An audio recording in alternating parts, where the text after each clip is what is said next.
Je m'interroge ce jour sur la question du laxisme des autorités administratives, de la police municipale face à l'occupation anarchique des espaces dans les principales villes de ce pays, cas de la ville de Douala.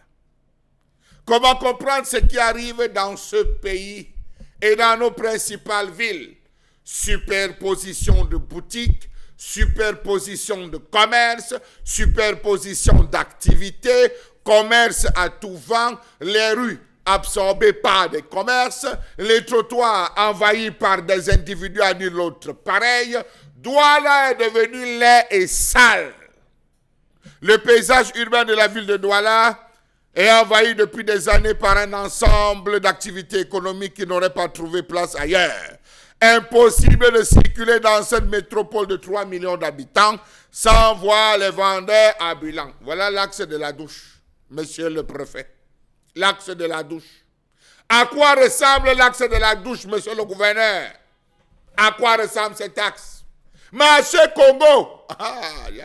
Ça encore c'est grave. Toutes ces zones sont devenues des boutiques. Carrefour Anatole, ça a été acté. Un carrefour qui était d'une beauté légendaire. Un carrefour qui brillait par une propreté. Le carrefour Anatole est devenu n'importe quoi. Aujourd'hui, jusqu'à Kayoeli, c'est devenu la poudre de perlimpinpin. Conteneur, comptoir, étalage. Conteneur. Même l'axe de la douche, à qui on a cédé désormais aux Chinois, aux revendeurs des revendeurs et aux contrôleurs des revendeurs, à qui on a offert, est devenu une véritable cacophonie totale. À une certaine époque, cet endroit de la douche nous servait des jets d'eau.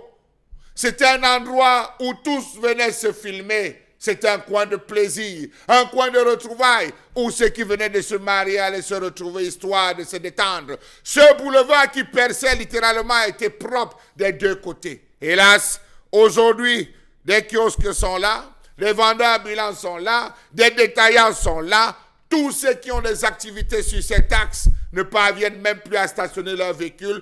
Ils ont perdu tout jusqu'aux clients, jusqu'aux, on va dire, partenaires, parce que c'est occupé par ceux que vous voyez là, des commerçants. Le gouverneur le sait, le préfet le sait, le maire de la ville le sait, le maire de Douala 1er et de Douala 2, ils le savent. Comment comprendre le laxisme des autorités administratives dans ce pays?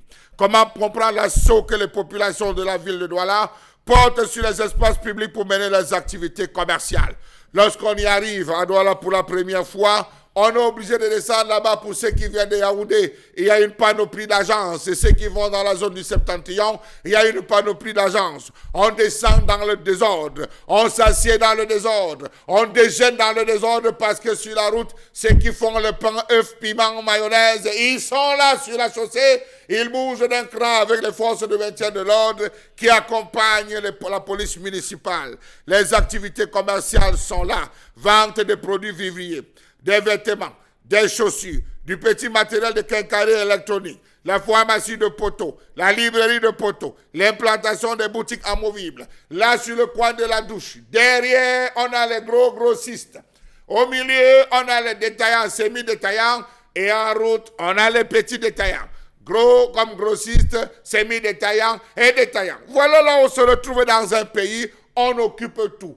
On a créé un Chinatown dans la principale ville, Aqua, dans le centre commercial Aqua, où on se retrouve à ne plus respecter le principe, le respect. D'ailleurs, où est passé le projet, le fameux projet. Le projet tant vanté, restituer le trottoir aux piétons. Ce phénomène, bien qu'à l'origine d'un ensemble de problèmes tels que l'insalubrité, l'encombrement des voiries urbaines, je peux vous rassurer qu'elle est devenue sale. Regardez même le terre-plein. Même le terre-plein, il y a des pousses. C'est devenu le lieu de stationnement de tous les pousses. Le terre-plein, avant la douche, c'est devenu un pourri. Ce qui avait comme herbe, c'est devenu des flaques où tout le monde pisse et urine. Prenons des cas. Le marché Makepe-Misoke, poubelle. Bonamoussadi, poubelle. Dakar, poubelle. Il y a même un gros trou. Après le commissariat 8e, un gros trou à ce niveau.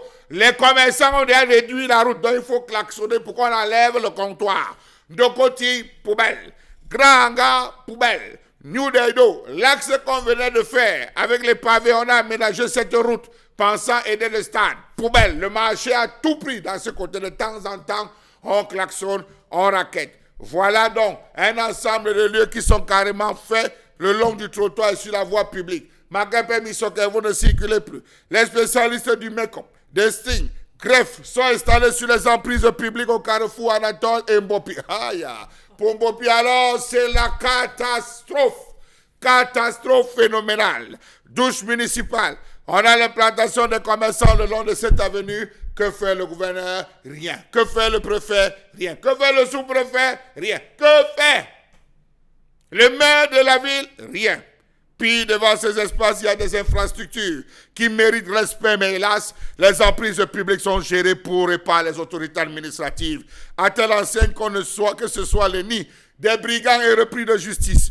Comment comprendre que les plaintes de toutes ces structures installées, obstruées par des commerçants détaillants, ne soient pas prises en compte par les autorités administratives? Pas de parking dans cette zone. Commerçants, soyons sérieux, Douala est devenu laid. Marché Congo, construction des édifices devant des structures commerciales. On construit des boutiques sur le goudron. Et voilà. Je dis.